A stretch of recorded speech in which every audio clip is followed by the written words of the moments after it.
episode 17 of Lost in Translation with Bobby Martin. I am Sam Perkins. We're back after a 6.5 month hiatus or so. A lot going on as far as the studio being totally renovated, all new equipment being put in, all kinds of disasters with supply chain issues and suppliers that didn't follow through on their promises, but we are good to go. Bobby, welcome back to the studio. It's good to have you in here, and it's good to have today our guest for episode 17. I don't know what the official title should be: basketball guru, basketball whisperer, developer of the Great White Hope and other dinosaurs of the basketball age. Wayne Alpert. Wayne and Bobby, thank you for being here today. Nice to be here. Sam, it is awesome to be back. As you say, life goes on, plenty of changes, plenty of challenges, but here we are again, and I'm excited to get started. This is awesome. Wayne, welcome. Lots been going on in life, my life. Some things going on. Bobby, what's new in your end? Well, every day's new. You think you're prepared, and all of a sudden somebody changes the questions. So you react, and you try to make it the best you can. I've got two beautiful daughters, one son who I'm extremely proud of, and as long as family is healthy and able to fight one more day, what else is there? Yeah, I agree. I mean, it's for me, maybe we'll do an episode on it. My wife's currently battling breast cancer. She's finished up 12 weeks of chemotherapy. She has big surgery coming up. So that's certainly been a ordeal, new experience, a roller coaster. Right. Try to really live in the good moments and enjoy time with our kids and I'm glad to be back here. It's nice, nice change. So we have with us Wayne today. Bobby, I know that I can't do justice for who Wayne is and who Wayne is to you, so maybe I'll turn it over to you for more of a formal introduction. What would you say about Wayne? So I'm going to start by saying that we have all type of basketball coaches in the world. We've got all type of different, coaches can separate themselves into different categories. I would describe Wayne Alpert as coach, mentor, father figure, brother.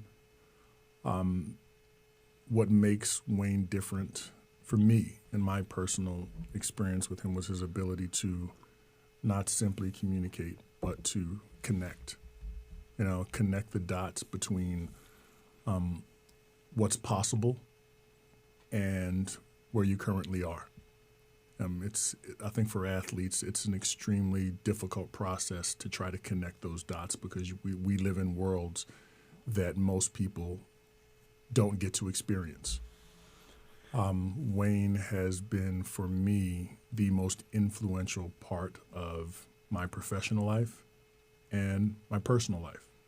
For that, I am forever grateful. So I would, in 2 words, describe him as coach, mentor. Wayne, you have a very long history with the game of basketball and with training athletes.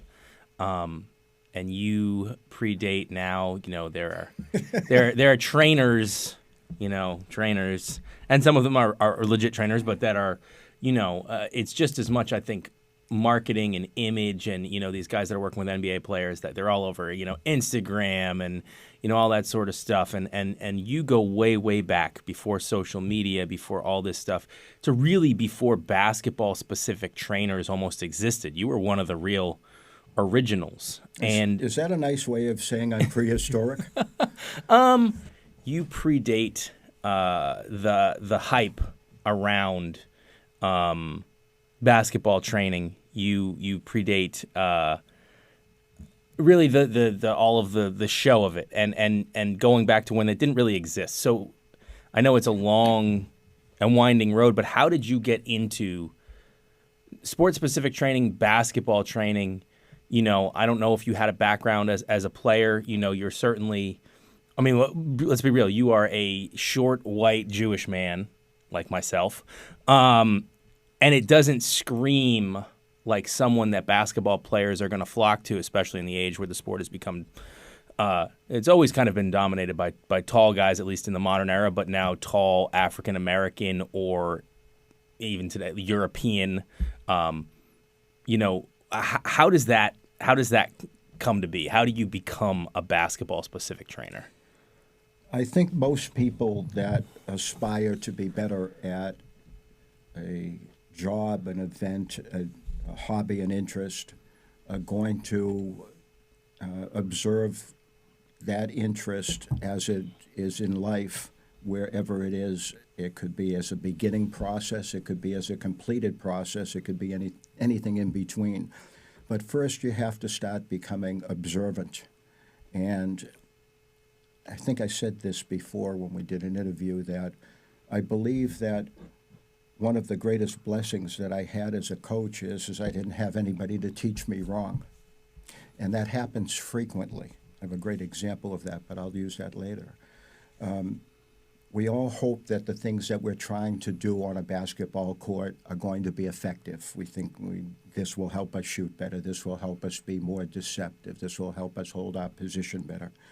So we try to do those things, and usually we come up to what you would define as, my level. This is about where I am, relatively speaking, to people that I'm competing against. As a result, most of the time that's underwhelming, because what moves people in my life's experience is being able to see where you are and hope or aspire to become something much better than that, and then set out in the process. So Red Auerbach went every summer to Washington, D.C. to go to the playgrounds to see who was doing what moves, what ideas, and he described it as an invaluable part of his coaching ability, because what happened was he was on the cutting edge of new movement. People would be trying, for example, Earl Monroe was one of the first guys to popularize the spin move in professional basketball. That was probably late 60s, early 1970s. But as people begin to play more and more frequently, they try and they do more things that are different. So observation is critical, and then it helps to have a purpose. And my purpose, if you see the name on my hat, is Athletus. I work with my brother and in conjunction with my brother in Athletus and in my own training. And everybody that we work with has to become better by choice. If they choose to become better, as opposed to me saying, you will work harder, you will fight for this. They make the choice to try out for the team. They make the choice that this is an important sport event to express themselves in. So you have people that are dying to get better, and then you got to answer the $64,000 question: how? The why is apparent. The how is we bring X talent, X size, X ability, and we've got to find a way to maximize it. So getting much stronger, becoming more flexible, obviously being much more committed is a critical set of elements and aspects. But as a coach, you learn things that you think are going to be helpful, and you start inputting them. And you get the feedback and you build. The process isn't esoteric as much as the information and how it fits together is. So you can find a very small group of things that are very important to X player, and that player may become a professional, may make a living, may go to college for nothing, may be a much better human being than they would have been had they not made high school varsity or been more regarded or respected in their playtime with their friends and peers. So building is a matter of choice of the builder. You want to find out what you're capable of, and then you have to make adjustments, because nothing is going to stay the same. The challenges will change, the people will change, and how well they do is a reflection on their desire and your ability. So I understand you said, and it makes total sense to me when you said, one thing, and I'm paraphrasing, is that you didn't have anyone to teach you wrong because you were kind of one of the first to do it. And I get that completely. I remember for a long time I was working with catchers in my own, after I was done playing, when I was, doing a little high school coaching, AAU coaching, before I got totally turned off by the AAU scene and didn't really have time in my life to be coaching high school anymore. And catching was like one of the lost arts. It really is, I tell kids that are athletes still if they're playing baseball, and it's harder for me to be into baseball. It's just the sport doesn't really have the juice for me that it used to. It's gotten pretty boring. It's a player's game. Yeah, and I think it's really it's on the precipice of, I think, really falling off hard if you look at kids that are not playing the sport anymore, and at the major league professional level they still think everything's fine because the ad revenue is coming in, but you talk to high school kids, and even the ones playing don't watch it anymore. So at some point, that's going to catch up with it. But I'm getting into the weeds here. The big thing with catchers is like athletic kids are not catching anymore. And I always would tell kids, if you're an athlete, the best way and you're a baseball player, the best way for you to get a college scholarship, start catching, because it is the most important position on the field. It is the position that the least amount of kids are going out to play. Athleticism goes a very long way behind the plate. People don't think about it. And the one thing that I think would work to kids' advantages, like myself, I didn't start catching until I got to college and got converted to a catcher. I was always a skill position, up the middle, shortstop, center field. Is kids don't have bad habits, but you still have to learn the good ones. And for you, when there was no one really doing it before you, so I understand that not being taught bad habits about being kind of a trainer and coach and all that, but how do you learn the good ones when there isn't a roadmap ahead of you? How do you get into it, and how do you learn the good habits? The roadmap for me was looking at some of the great players in history and observing what made them great. And for example, Jokic just won the NBA championship. And I was observing a movement that he had where he gets an entry pass, and every time he threw a fake, it was at the exact time that the enemy was thinking about the fake prior to that. So we put together a series of what would be 7 fakes, each one of them a step and a half ahead of the defender's reaction, because he was reacting to a fake that was before that. So where it becomes challenging, even for me, is the subtlety involved in the movements, because at the end of the day, they're not doing it in an empty gym. They're doing it against a competitive, high-strung defender, especially if you're good, who's trying to make a name that he can stop you and probably is telling you he's going to. And it's up to you to keep your cool, make your choices, and grind him out as the game goes. And to digress slightly, because you started the conversation with Bobby, that's exactly how Bobby played. At the beginning of the game and at the end of the game. Every play, every possession became another thing where it was, I'm going to make your job difficult each and every time. I'm going to move, I'm going to fight, I'm going to be balanced, I'm going to hustle, I'm going to anticipate. There's all sorts of ways in which you can defeat somebody, but you have to master your ability when you're between the lines. So I'm a big supporter of the coaches, the caddies of the world. I think they're very underrated. They're considered extras. I consider them critical. And I've seen in New York as we speak, one of the baseball players that's been a machine. That is his nickname. The guy, his last name is LeMahieu. He's a machine. He's been in the worst slump of his career. That team is going to have to analyze their way out of what made him a nickname, so a fantastic nickname of the machine. And he's in a terrible slump, and the team in the city is putting extra pressure on him. Not like he isn't doing it for himself in the first place. He's sick, obviously sick and embarrassed that he hasn't performed as well. So, once somebody starts feeling hope, once somebody starts seeing progress, now you as a coach get a different read. This is sort of, now you're dealing with Bobby 2.0, Bobby 3.0.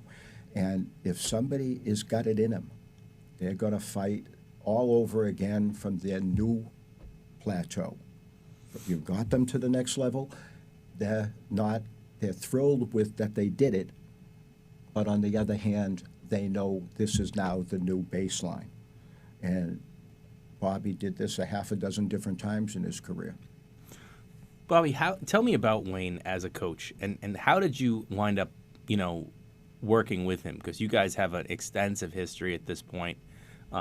He was the trainer that I think you credited with really kind of reviving your career after college. You went into college with, as a high school All-American, biggest recruits in Pitt history, had really good career. We've talked about not quite making the NBA and the effects that had on you and kind of putting it back together. And I know Wayne was really instrumental in your second life of becoming, one of the all-time great American players over in Europe and in the highest levels of European ball.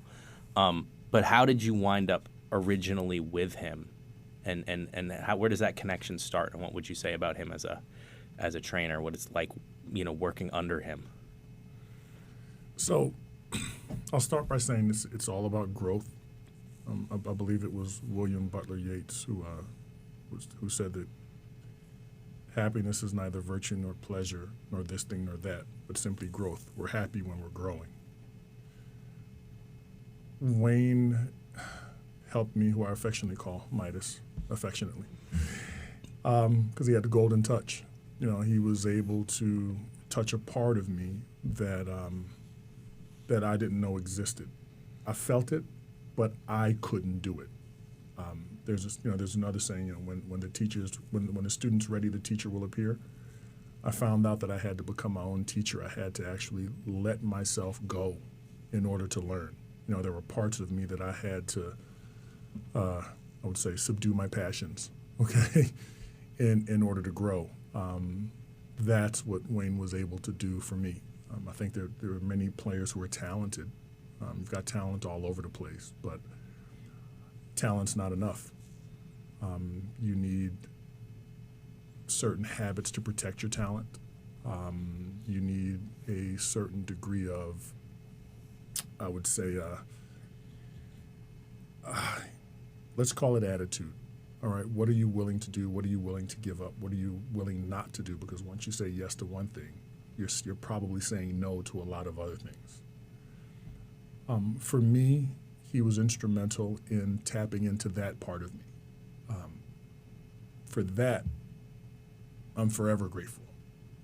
I still, find myself trying to, remember the lessons. I mean, he's at my beck and call all the time, whenever I need him. But, for me as a player, it was about continuing to grow as a person. That was my key. I can't say what the key would be for any other player. I'm saying that was my key. I was fortunate enough to have people like that in my life throughout my lifetime so far. And Wayne has been there for, much of my adult life, from 24 years old, I believe, until now. So this is over 2 decades later. Conservatively. Conservatively.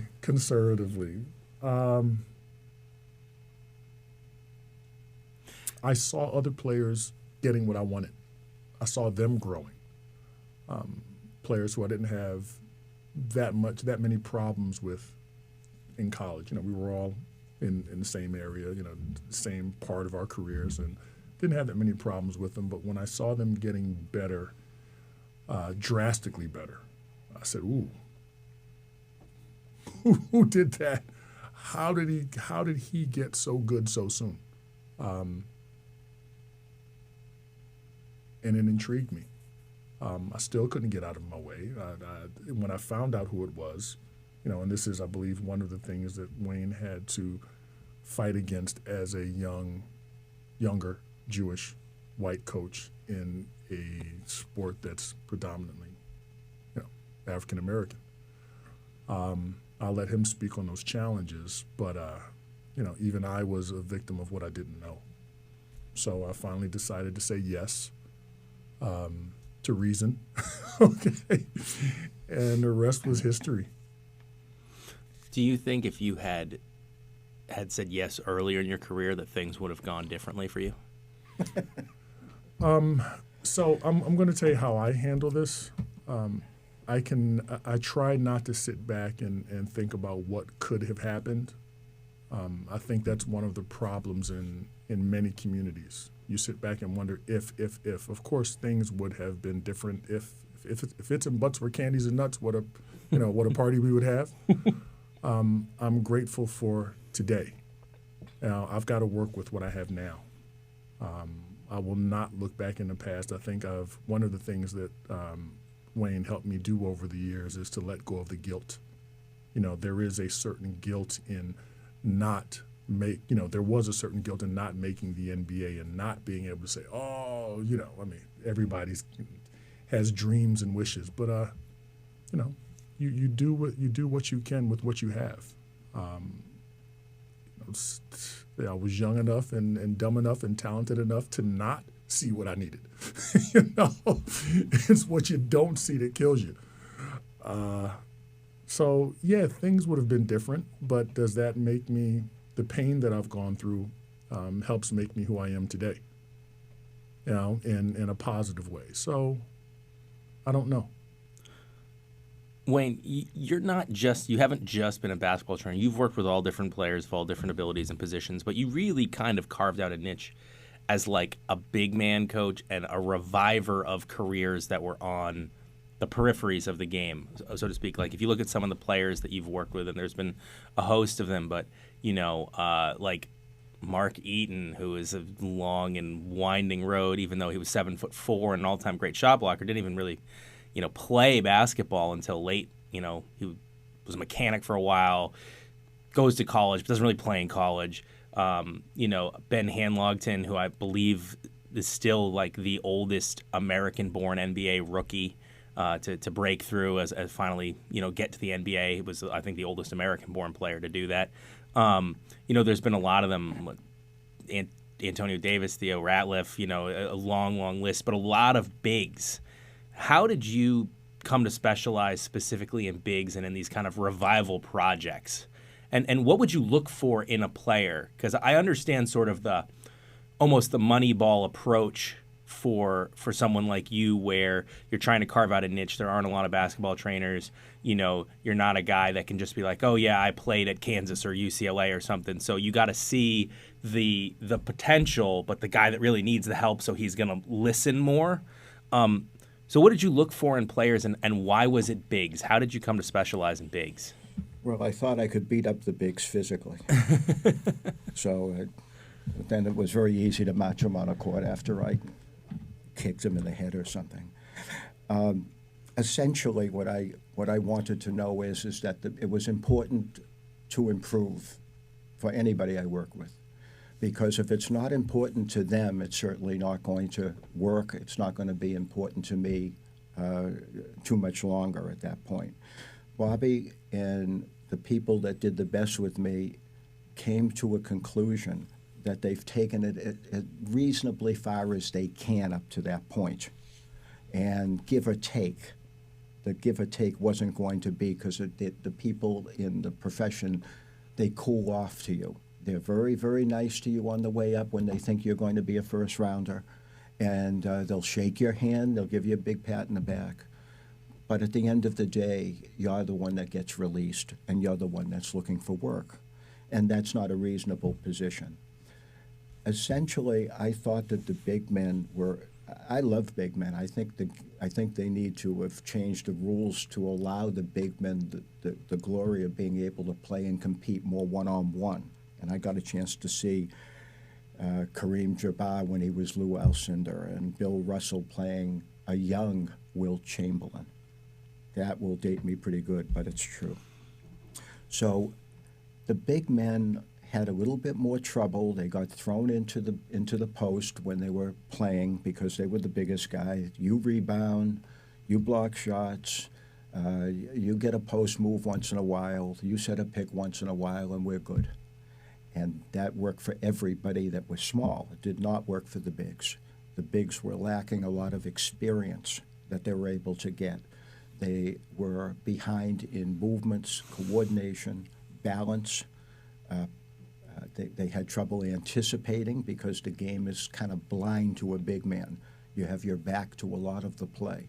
So you have to anticipate. You've got to use your mind a little bit more than they're asked to most of the time as they're youngs growing into those type of players. So they may say, I'm open, I'm wide open, give me the ball, and then they get the ball, and by the time they get the ball, the floor has changed. Their idea is antiquated a second and a half later than they thought it was, and that changes everything. So you need somebody that's open to learning in anything that's teaching, that's about becoming better. Once they're opening to learning, it's their heart that you're going to find. And Bobby had a big heart.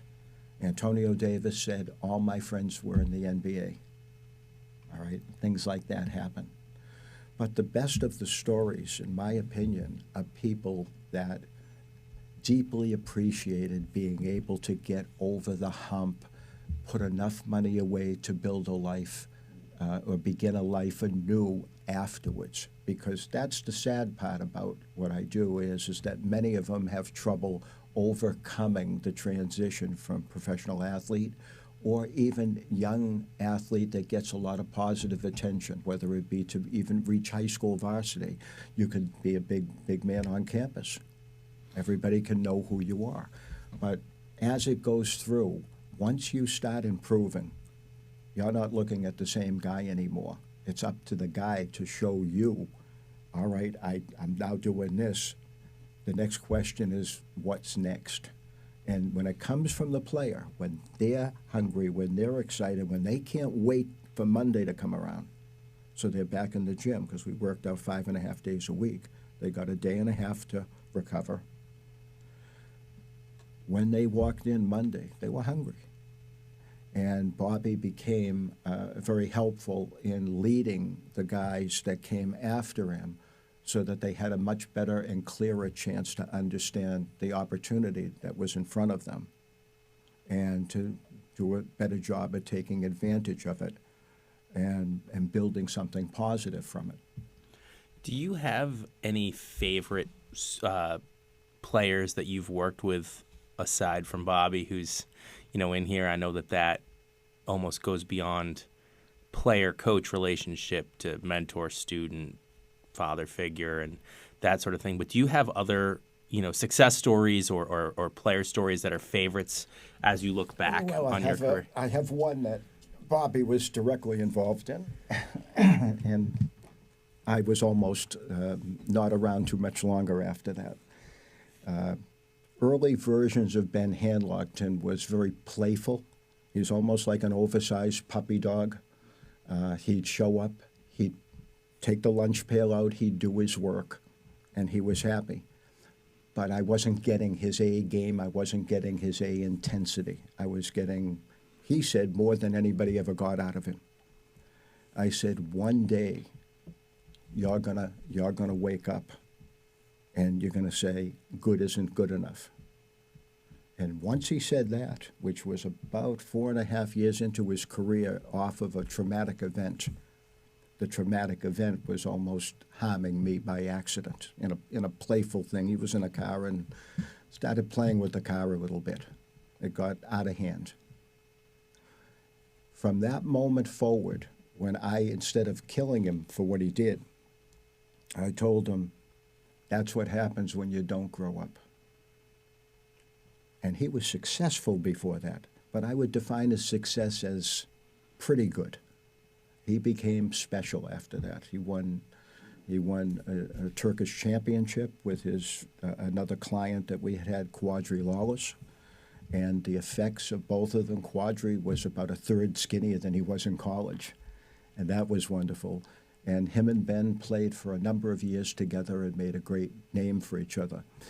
But the man that became out of that was exciting because for the first time in his life, he threw caution to the wind and a lot of money up into a hurricane to try out for the NBA. And that moved me. All right, Bobby did that himself, and Bobby, if Bobby's born 10 years earlier, he has a 10-year career. Even with me beginning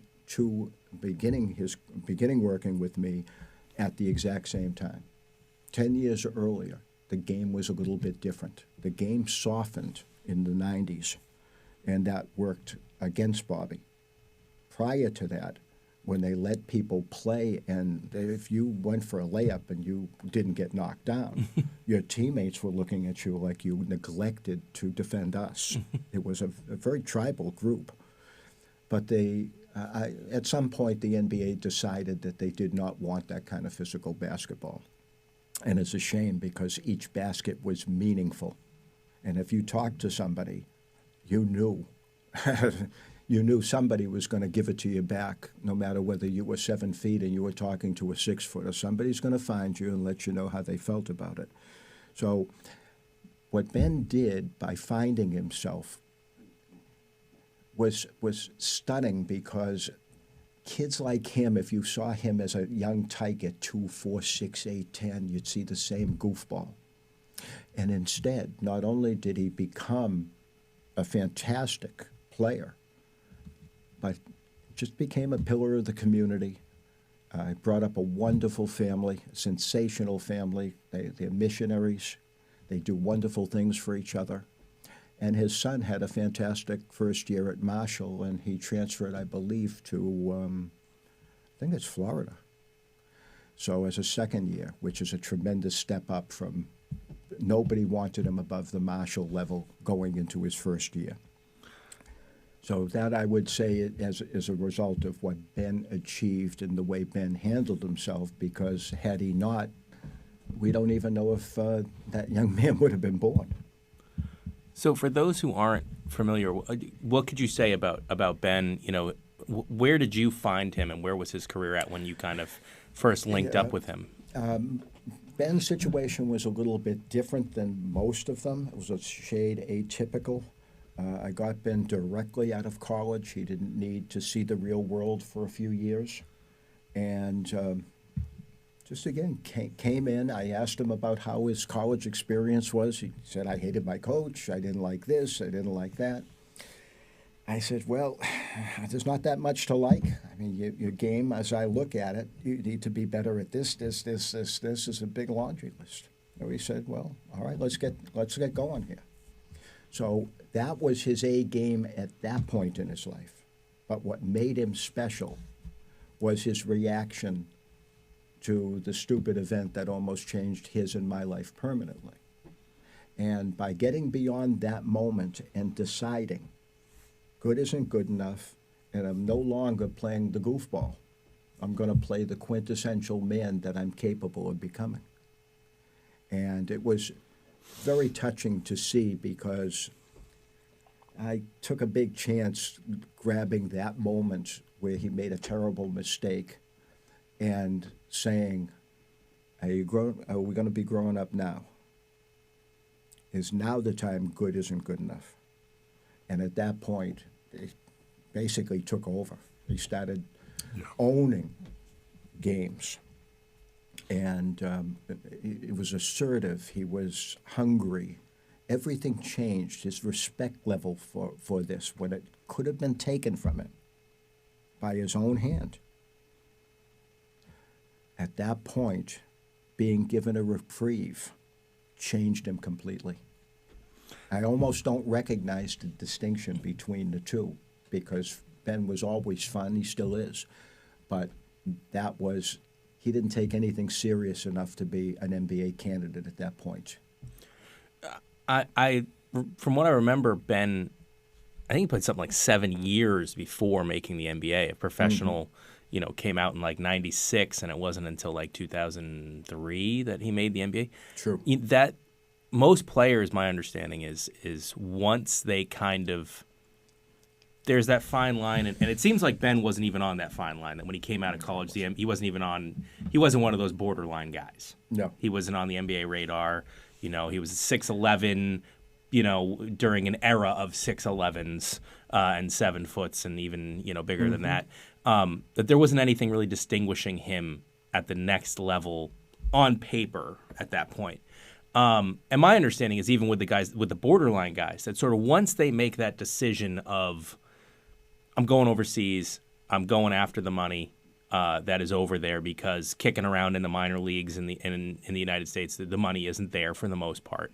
That they kind of a year or two in, for the most part, they're off NBA teams' radars. There's 1,000 guys coming out every year. From college. There's the new wave.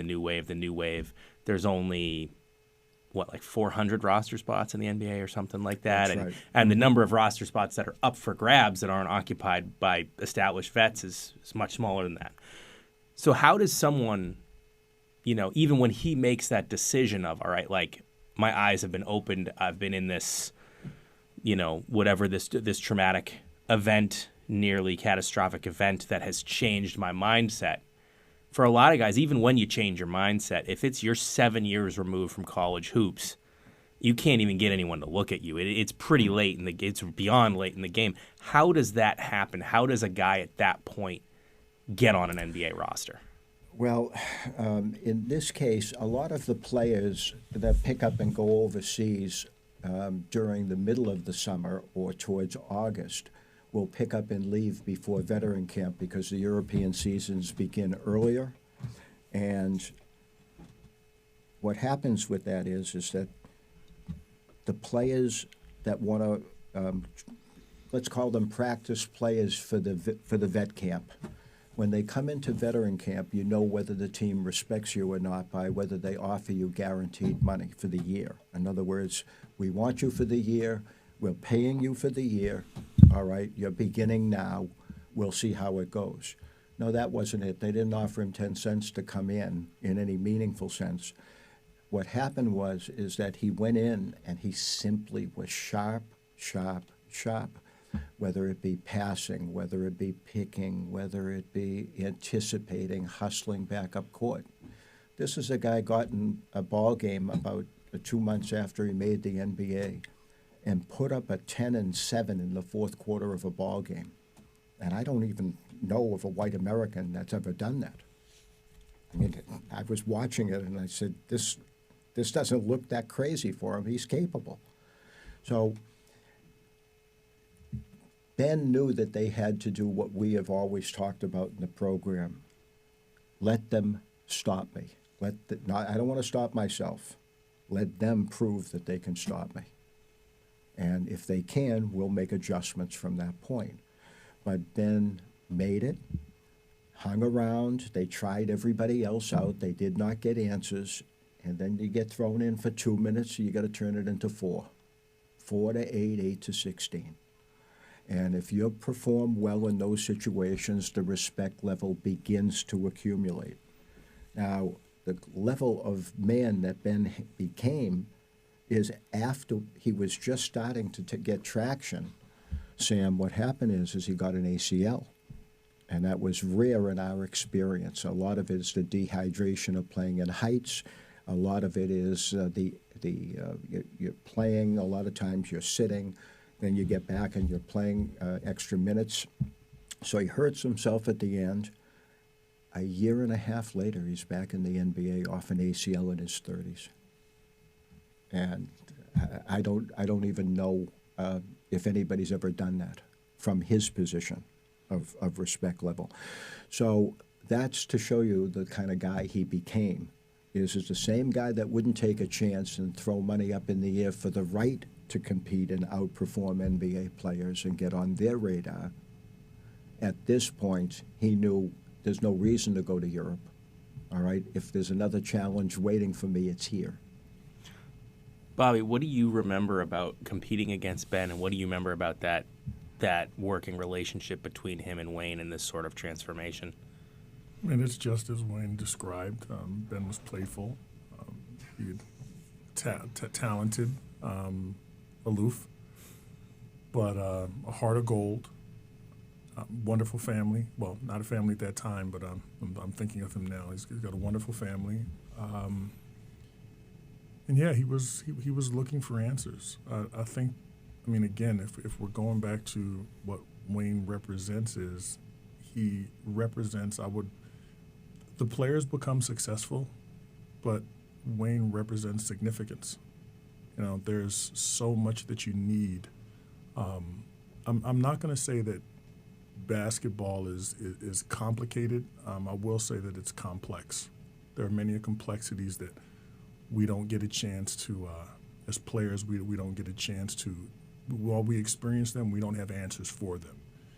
And what Wayne provided for every single one of us, in my opinion, is a way to address the complexities, both within the sport and the complexities within ourselves, that allowed us to have some type of success, and for us that was everything. Now, on the other side, I see the importance of, the success was more about, it was personal success. But, now on the other side, what I see is the value of significance, of giving back and helping a younger player, which he allowed me to do by being significant and helping the younger players that were coming in. Now it's just, I get to think about it a little bit more. So, because it's not tangible, it's not something that you can touch, but it is something that players feel. And that's the connection that has to be made. I think it's a wonderful lesson for the younger players who believe that getting in the gym and doing all type of plyometrics and the jump machines and all this other stuff and showing how good they are by beating their chests. I believe that Wayne represents so much more than that. It represents none of that, I should say, none of that. And there's another level. Once you reach one level, you got to get to another. So if you want to get to the next level, if you want to get beyond yourself, and be respected by the coaches out there who, like Wayne said, don't give a damn about you. It's all about the business. He allowed me to be my own business, to be my own billboard. I specifically remember a time where I had great contract overseas, had a great year. Great year. It was my first year overseas, and team had never done better. We were right there on the cusp of making the playoffs. We should have made it, but that's another story. But anyway, I remember coming in the gym, and Wayne jumped on me. Dude, what are you doing? It's not the type of effort I'm looking for. Oh, there's more to be done. And I'm sitting there like, what? What do you mean more to be done? I just had a great year. I had doubled my salary, blah, blah, blah. And, he's like, no, that was supposed to be done. Hard work is part of the process. It's required. What else you got? And that challenge meant everything. So any young player out there who has a chance to listen to this podcast, and I hope they're listening, you couldn't have a better mentor. Any parent that's listening, if you were going to invest in your children, then Wayne Alpert is the type of person that you want to lead the charge. Just get out the way. All right, because sometimes you have to save your child from a parent's love. You have to. So that's what I would say. How did the dynamics between you and Wayne change when you made the decision that you were done playing and you became a trainer yourself, and for a long time you were working directly under Wayne, with Wayne? I remember going to Waverly Oaks and Waltham a bunch of times, watching you guys there over the years. But how did the dynamic change, or how did it stay the same, when you went from player to trainer working with and under Wayne? Well, I think that there's always a growth process. Going from player to understudy it wasn't as difficult because Wayne has a bad habit of making the difficult look easy. Okay. But I would say that for me, it wasn't that, because he held my hand through it. Wayne was putting up the money. Wayne was doing everything, so you didn't feel the brunt of a real decision maker. As I got older and I branched out on my own, I started to feel the brunt of that a little bit. You know, it was shocking. It made me more appreciative, and it helped me. It helped me continue to grow. Today, I mean, I've been able to, to build. I continue to build, and he and I are looking to rekindle and build again. I think that it will grow because I've grown. Of course, I think, in any mentor teacher relationship, the student always wants to be the teacher, and it's a difficult process, because you're always speaking, and it's not me proving anything to Wayne. It would be me trying to prove it to myself. And I mean, that's who we are as men. We want to feel like we want to know that we're capable. But in order to grow, again, there are parts of you that have to die. Just like a flower.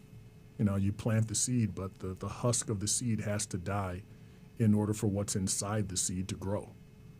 What I've been given is an unbelievable opportunity to dig deep into the soil, establish roots, and see what type of garden we can grow. For both you guys, because Bobby, you were the understudy. You worked with Wayne for a long time, and when you made the decision to branch out on your own, yep. Did that make things? Was there tension? Did that make things difficult? Did that,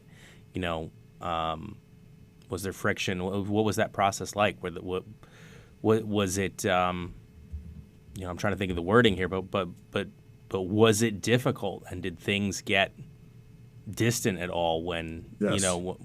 Yes. And how did you guys, if it did, how did you guys kind of mend fences from that? Well, I can only speak for me. As I became distant, the distance was me allowing myself to figure it out. There are always things, if in any parent-child relationship, in any business relationship, you are going to have things that you disagree with or disagree on. And businesses or partners have broken up for less, but behind that, and I think this is attributes to our connection with each other. And again, I'm stressing the word connection. He was always there with an open heart, open mind, and that's all you can ask for, because you have to allow people the space to grow. I'm sure it wasn't difficult. I'm sure there are things that I've said and done, and I felt the same way. But you look in the mirror, you recognize your faults, you build on your strengths, and you reestablish relationships as a better version of yourself. So yeah, it's hard, but it's worth it.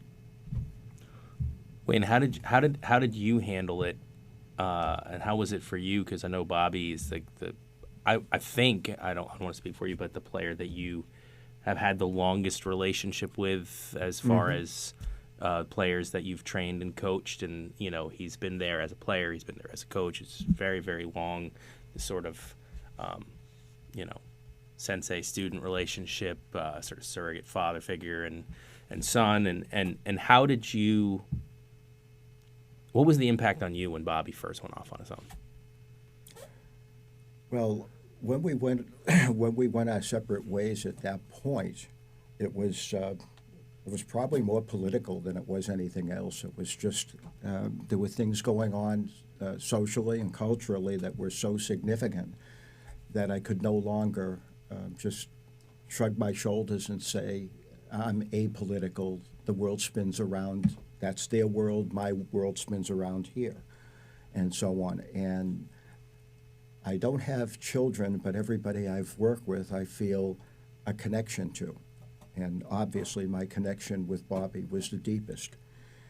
I thought that sooner or later, Bobby would evolve to the point where he would understand maybe not necessarily agree, but understand where I was coming from, and that it was to be respected as my right, because I wasn't interfering on anybody else's position, and I didn't invent the problem, but the problems were coming, and we see 15 years later what this country has become in that short period of time.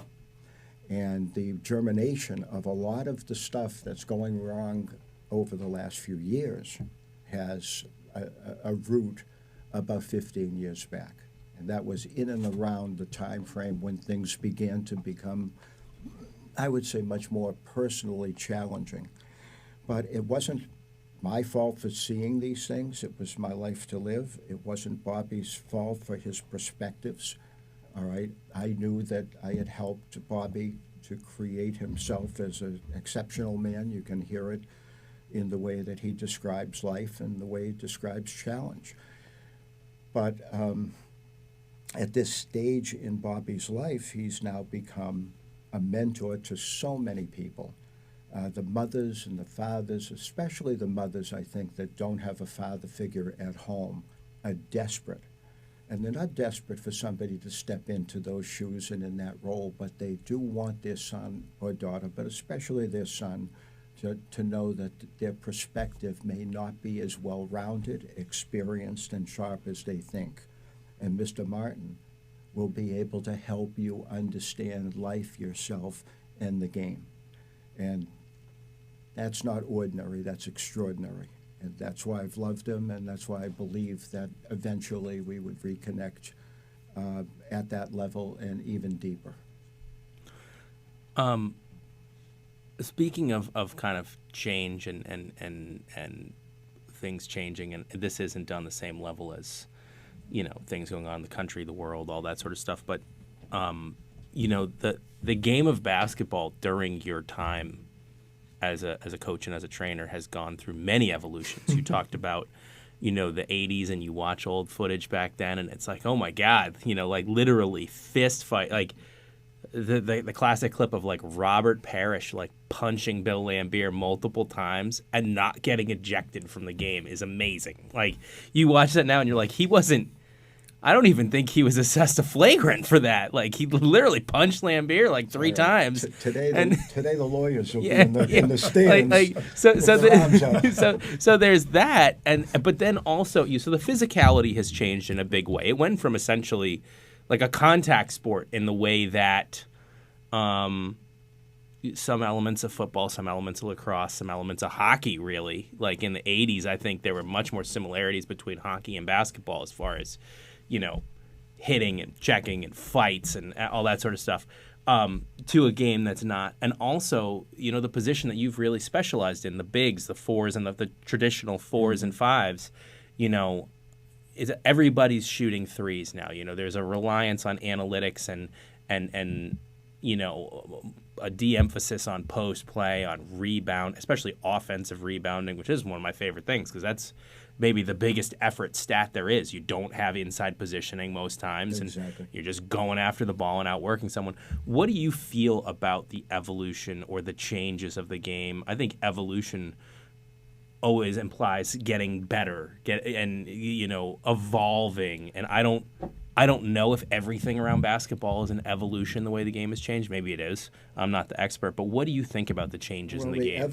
It's just the process of evolution is you could have people that have spoken what they saw in life 5,000 years ago, and those ideas can still be spoken of today. So I don't think we like to think life was created when we were born. Yeah. And it is quite simply not the case. The game went from you called it contact. Since I was dealing with mostly fours and fives, I would define it more on the collision as opposed to contact, because when the Bulls were hitting each other, that wasn't contact. They weren't moving against each other. They were trying to intimidate. They were trying to carve out. They were trying to out-muscle, out-elbow. There's a lot of dirty stuff that went on.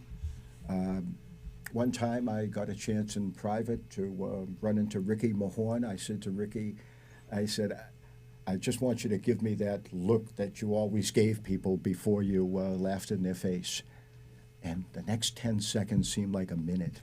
He gave it to me immediately, effortlessly, and about seconds 6, 7, and 8, I was ready for the door. Then he broke out laughing as they did. But the game at the early stages, as you're asking me of, was physical, and it was more of the interior bigs. The game changed, I think, with a lot of legal lawsuits over contact and injuries and liability. And I think it may well be in almost every sport and in almost every area. It has been very similar to that. So the game has gotten a lot softer. I think the rules have been relaxed in a lot of other things. So, for example, a guy can cross the ball over and take 6 steps, 5 steps. We look at it and we shake our head and say that's not basketball. But the game, when I teach it, is if they allow it, we do it. If they don't, we don't. But you have to make sure that the people that you're working with are at the cutting edge of what's going on. And you do that by observing excellence and making sure that you can not only understand it, but you can recreate it. So this is a public service announcement, all right, for the younger bigs out there, since we're in the subject of bigs. The game for the bigs hasn't changed all that much. And why am I saying that? Look, yes, you're playing with a bunch of smalls out there, but if you can't defend the post, if you don't rebound the basketball, you're going to find yourself on the bench. You still have to do your job. Yes, your job description may be expanded a little bit. You know, you may get caught out there on an island with a small because you're looking for mismatches. You know, coaches are always looking for it. But with the help defenses that they give now, all you've got to do is keep a guy in front of you for a couple of seconds. You should have the help defense. But if you're standing out there as a young big and you've got 3 rebounds at the end of a game, right, and the guard that's out there has 7, then you're not playing anyway. Okay, so I would say that the game is still collision-friendly in the post, all right? If you look at the last 3 MVPs of the NBA, who were they? Yeah, they were bigs. They're bigs. They're different game than Shaq and Pat Ewing per se, physical. but yeah. Do you see how physical Jokic is? Oh yeah, Do you see how physical Embiid is? Yeah. Do you see how physical Giannis is? Yeah. I don't think one of the Morris twins has ever been right since Jokic, put him on the hardwood, Yeah. So there's an attitude that you have to have in order to play in the post, and you have to do your job because that's what coaches want, and there'll always be physical play. Question for both of you guys, because there's been, Rudy Gobert was running his mouth about this, and other people have. How do you feel if you took Shaq or you took Wilt Chamberlain, the all-time great physical specimens, and you mentioned seeing young Russell, young Wilt. My opinion, and this is going just off of old footage and what you read, and my dad, who played, was of some esteem back in the day, but I think Wilt is the greatest physical specimen to ever play the game. If you look at, didn't have the advantages of modern weight training, didn't have the advantages of modern footwear, 7'1" barefoot, so that's like 7'3" today. Arnold Schwarzenegger talked about him being the strongest individual he ever encountered. They had to put rule changes in place where you couldn't dunk free throws because he could do it with such ease that's how he would shoot his free throws in high school, But you take a physical freak like that or like Shaq, if Rudy Gobert was like, oh, Shaq wouldn't do anything in today's game. I feel like that's not. I feel like, yes, the rules are a little different, but you take Shaq and put him in today's game, I feel like there's nobody stopping him because of how soft everybody is and how much of a physical freak he was. What do you feel like with you take a traditional guy like a Shaq or David Robinson, even if we're going to stay sort of in the modern era, and you put them in today's game? It's a question that I always wonder. I think that we're missing the fact that those guys could move. Shaq could move. Yep. David Robinson could move. So they're still going to be moving with the same size, the same physicality, the same strength level, and probably get a couple of more calls, right? Because you were allowed to beat the hell out of them, and the refs wouldn't call anything, right? Yeah. So imagine now you can't touch him, and he just walks in the post to take whatever position he wants, and you're guarding your life at that point. You know, you can't stop Shaq. Are you kidding me? Wilt, I never saw him play, but jeez. Yeah. Are you kidding me? Even look at Kareem. They say Wilt ran a 4.540 at that size, which is insane. A young Kareem? Yeah. Stop it. Stop it. You're not stopping this guy. The bigs were magnificent. I do believe that the refs start off the first 10 games of a season sort of establishing the rules, and then the last 15% of the season they start calling playoff basketball. The lion's share of the basketball that they make their name and their money in is, I think, slightly overrated and very padded, because at that point they get a lot of soft calls, they get a lot of makeup calls, and so on. My own opinion is that I would vote, if it was me coaching it, I don't think there was anybody close to Shaquille O'Neal. That's just my opinion. I think the things that Shaquille O'Neal would have done would have walked other teams off the court. He could have fouled out as many people as possible, and he got me, an atheistic Jew, to pray not to murder Antonio Davis before his contract came up. That's the level of the Karl Malones. That's the level of the Ricky Mohorns. That's the level of the Wilt Chamberlains. Shaq used to run with the small forwards. He ran with Donald Royal and Nick Anderson in the lines. Those were two phenomenal athletes, tip-top level talents. Shaq didn't want nothing to do with the fives or fours. He laughed at them. So he came from a hard-working environment. I think if he wasn't into 50,000 women, it would have been Wilt Chamberlain. Yeah, I still Shaq was incredible, and he was more my era. But the things you read and then the old footage you see of like how high above the rim Wilt played, like I said, in an era when they didn't have the kind of strength training. It was just, I think he's the greatest natural physical specimen, as far as what his base before you start building upon it was to probably ever play the game. And I'm not saying if you took him from just straight out of his era and put him to, he'd be putting up the same numbers. No. But if you took his natural physical ability and brought him up in the era of strength and conditioning and all that, I think the physical freakishness would have been something. I mean, there's this video of him, old man Wilt, when everything had taken its toll on him, and blocking two of Kareem's skyhooks, and that's like the impossible shot to block, and he gets up high enough to swat two of them. Was incredible. But yeah, I mean, it just kind of my view on.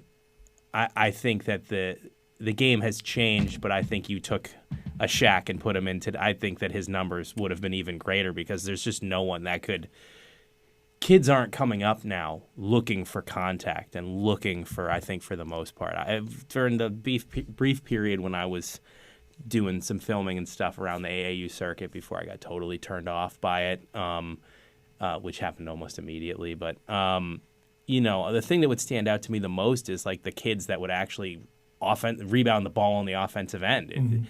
That always was the first thing that caught my eye, because nobody's doing it anymore, I thought that if I worked with Shaquille O'Neal, he would have been a face-up player. You will never see that quote from any coach before I just said that or after. He had the speed. He understood the angles. That's why he got where he wanted to get to in the post. The referees were extremely difficult on him because he was so dominant that they really had no choice but to be unfair in their calls to him.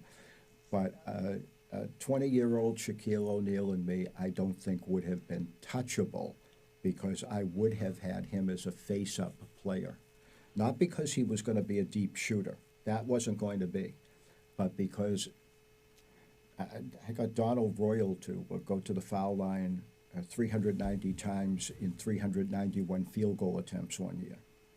Could you imagine Shaquille O'Neal, 2,150 field goal attempts and 1,900 fouls against him? I mean, he'd have sat down half of the front court every game he played. Yeah. They'd have been playing nervous, in foul trouble, and so on. People don't realize what a physical freak Shaq was. I mean, I think he's the closest thing to Wilt as far as you look at where the league that he's playing in is. And then you look at how much above it he is, probably the closest thing in the real modern era to a Wilt as far as being so high above everybody else from a total physical standpoint as far as size, strength, explosive athletic ability. Like, people remember old Shaq from being on the generation today, from being on like the Celtics and the Suns. And, Shaq, even from the Lakers days, but then when you go back to Shaq with the Orlando Magic, like, he was beating the guards down the floor when they'd get on and he was handling the ball,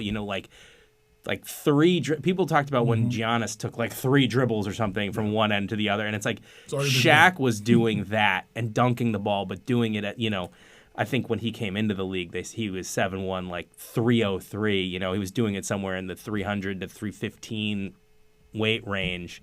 And then even when he was with the Suns and he got up, even when he was with the Lakers and he got up to like 330, he was still, you watch highlights from those championship years, and like, he was the man on that team. It was always Kobe was like the Robin to Shaq's Batman, and the things that Shaq was still doing from an athletic standpoint. And that was back before they started allowing, like, what they call the gather step and other things, where it's still crazy to me when I'll watch like a big man, do like a move, and they like spin it used to be establishing your pivot and then still moving the other and then going up into the move. And it's like, you go back even the early 2000s to mid-2000s, that's a travel every time. And now it's, I don't know how many steps you get in the game anymore.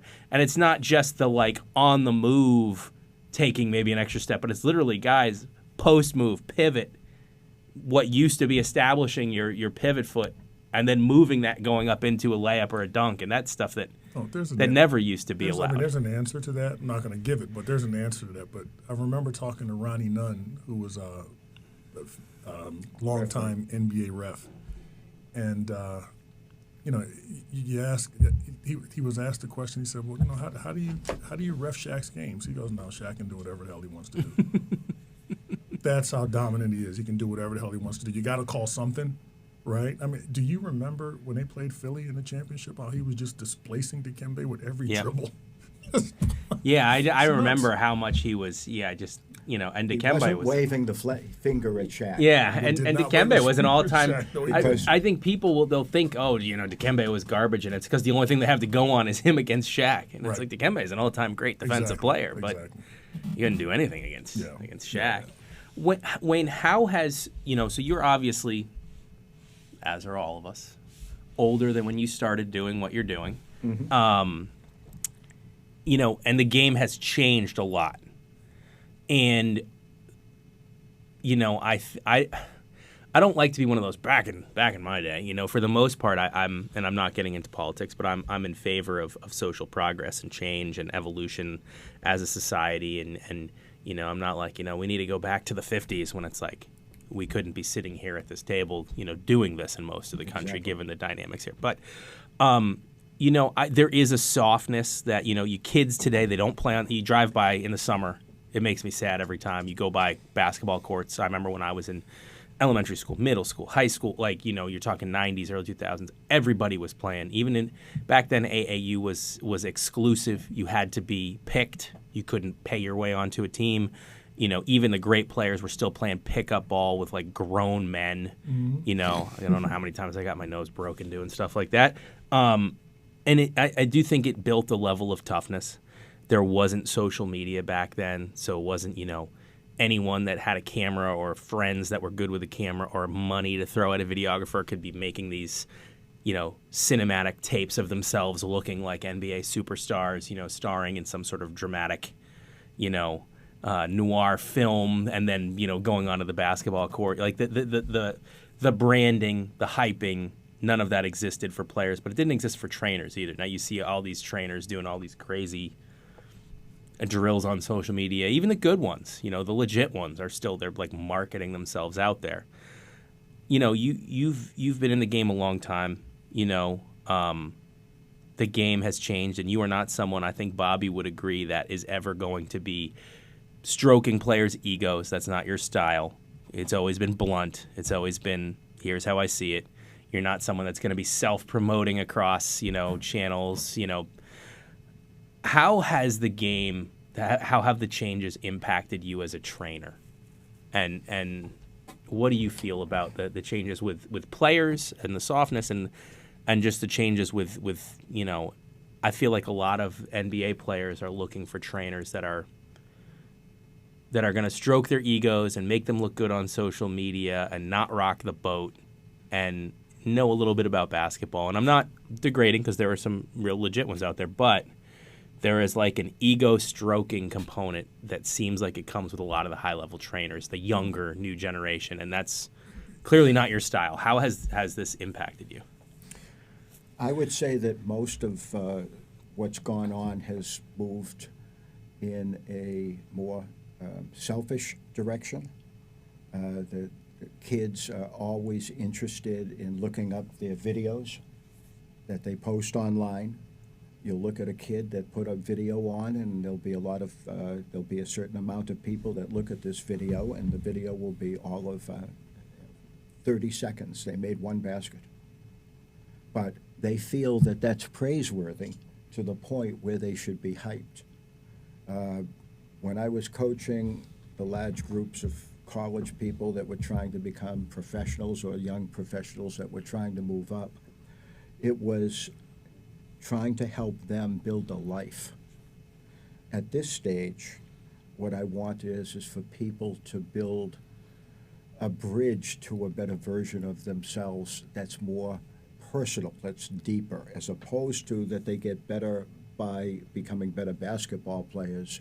They are the ones that have to make that challenge. It takes too much energy to help them with that challenge. When they start getting better and they start feeling more competent and they got the monkey off their back and they see, as Bobby put it to me one time, they see respect in people's eyes. That is meaningful. That's the way men are wired. I don't know about today, but that's how they were wired when we were playing down the hardcourt parks with the Converse sneakers. You wanted to see that guy, when you said, "I'll take him," right? And that guy looked over and saw your face. You wanted to see him uncomfortable. You wanted to see him a little bit nervous, antsy, maybe that he could tell somebody else to guard you. I said, "You can tell anybody to guard me. I'm still guarding you." Mm-hmm. That was the nature of the people then. This group, they just want to hit threes. They want to be on media, hit threes. But then when they run into the brick wall that they don't make the 7th grade team, they don't make the 9th grade freshman team in high school, is every bit as meaningful as a professional. Because once that happens, they're around a society that has okayed drugs, that has okayed perversions of all sorts, and it's been what you want sports to represent is an anchor, something that the kid can hold on to as they express themselves, grow, compete, and learn about themselves, life, and people. And you're not going to get that if all you're doing is me, myself, and I.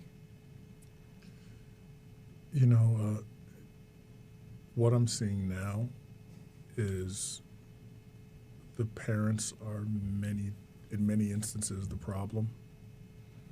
The parents are also fans of the game. The parents are often former athletes or former wannabe athletes who live through their children. I can say that with my own son, it was a pleasure to help train him, but I'm so glad that I never coached him. It allowed me to be dad. The kids now are so worried about being recognized by their peers by way of the videos and the clips, that they're losing out on the opportunity. They're losing out on the importance of discovering who they are. Because if you're a schmuck on the court, most likely you're one off the court. Okay? They don't understand what it takes to actually succeed. All right? And the success isn't in what you're accomplishing on the court. That's just a byproduct. It's you having to fight yourself to understand that you're not that good, right? If I walked on the court with, if I walked on the court with Antonio Davis and I said, man, nothing I'm doing seems to be working. He knows more. He was better, right? Didn't mean I wasn't going to compete. It was, I have to find the best version of myself. What does that mean? And it's a constant process. You are constantly growing. The parents don't teach the kids these lessons. They look for the coaches to do it. And the problem is that many of the coaches aren't prepared to do it because for them, it's a business. It's not a calling. What I was fortunate enough to do with Wayne was I found someone who it was Wayne's calling to do this, right? It wasn't a hobby. It wasn't going in on Saturday mornings or, This was, no, I am going to challenge you every step of the way, and I'm going to put in the time to do it.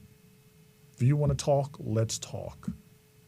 Coaches don't have, I'm not saying all coaches, but I'm saying the majority of trainers out there, man, you're looking to make a living, not create. They're not looking to create a life for someone else. That's what I've seen. Or helping them create a better life for themselves, and so on. Wayne, how much longer do you think you'll do this? You've been doing it a long time. People, into this day and age, I don't know if anybody gets to retire and enjoy retirement anymore unless you're inherently wealthy.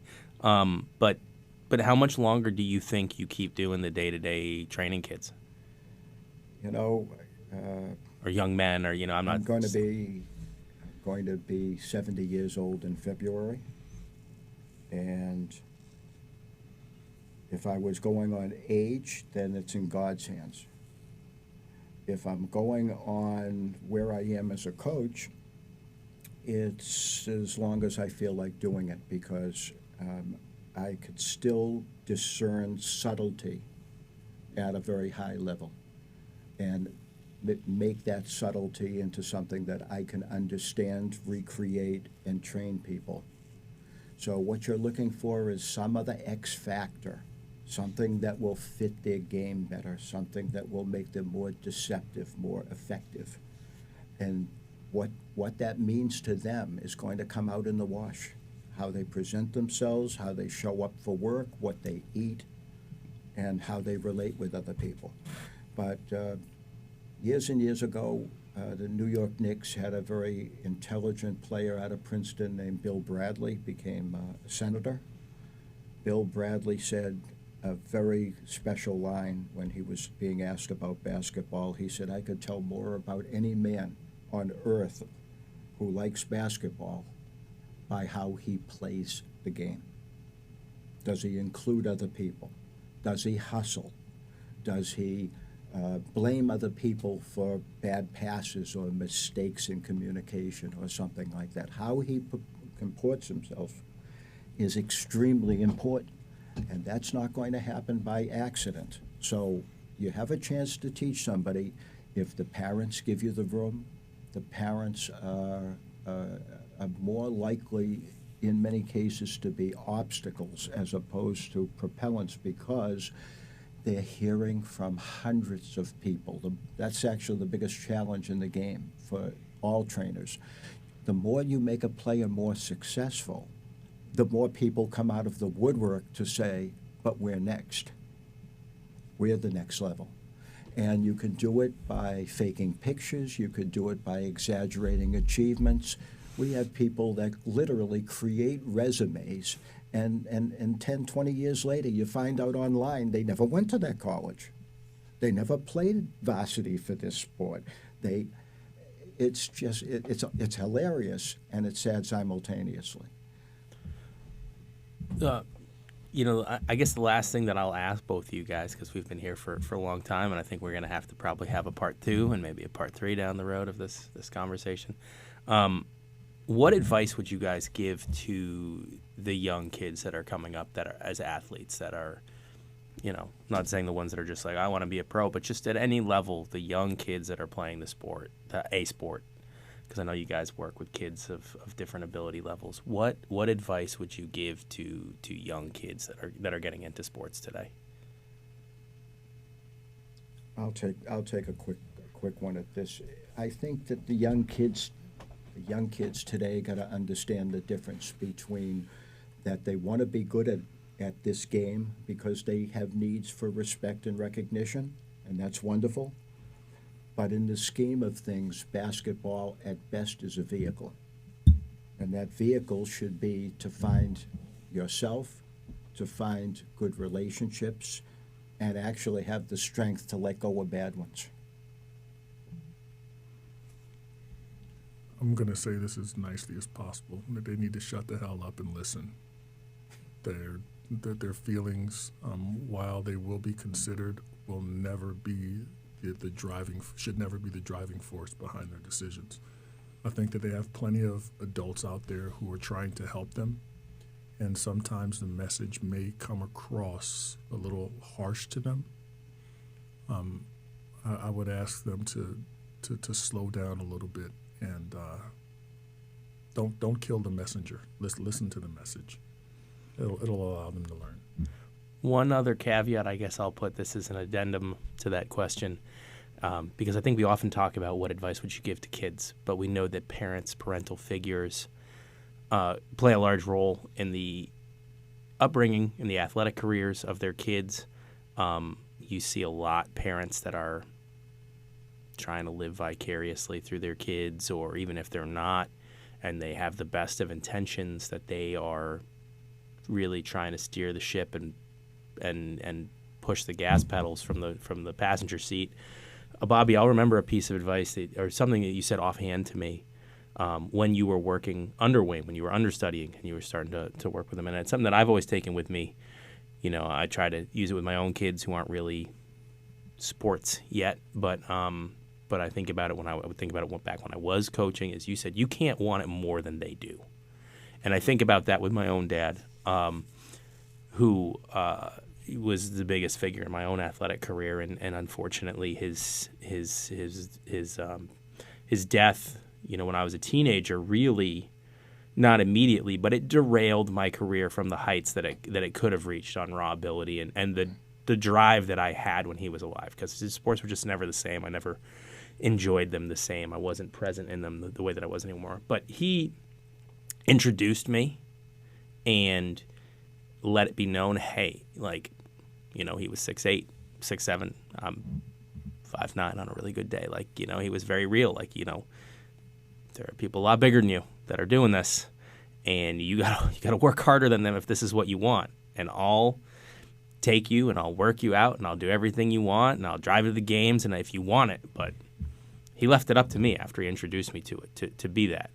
And I always think about, he didn't directly say you can't want it more than they do, but that's how he lived it with me. And Bobby, that was something you said to me, was you can't want it more than they do. And you were talking about the players that you train, that you realize you can't want it more than those kids do. Yeah. But what advice would you guys give to the parents and the parental figures? Because I always take away that, like, you can't want it more than they do. But I don't want to put words into your guys' mouths. I'll take it. I think that if the parents are going to get it right, they're going to realize the limitations of being a parent. You can't live the life of the child. The child is genetically half of you at most. All right? And they could come up with a million different possible versions of that same person. Support them, give them the kind of warmth and respect of their energy and their challenge. But the parents got to lighten up about the significance or not of the significance. You've brought a resource into the situation, a high-level coach. My recommendation would be is if the child is doing well, don't make any moves. Continue the process. So what I've found out is Wayne once said to me that I can't help you without your permission. That was a godsmack. Okay, because everything that I understood about that was right then and there. At that moment, I said, "Wow." Parents have to learn how to, it's hard because, we look for answers, but our answers aren't always next door to us. I mean, I found that out personally. My answers were not coming from the people that were closest to me. They came from people in the form of Wayne, who I met through a sport. But through that sport, I was able to find out more about myself, and I think that's what the parents really want. They want their children to feel great about themselves. That's what they really want. I don't think they care about the sport that much, because if the kid couldn't play anymore, I don't think the parent would care. Well, what's next? It's hard to relay that message to your child.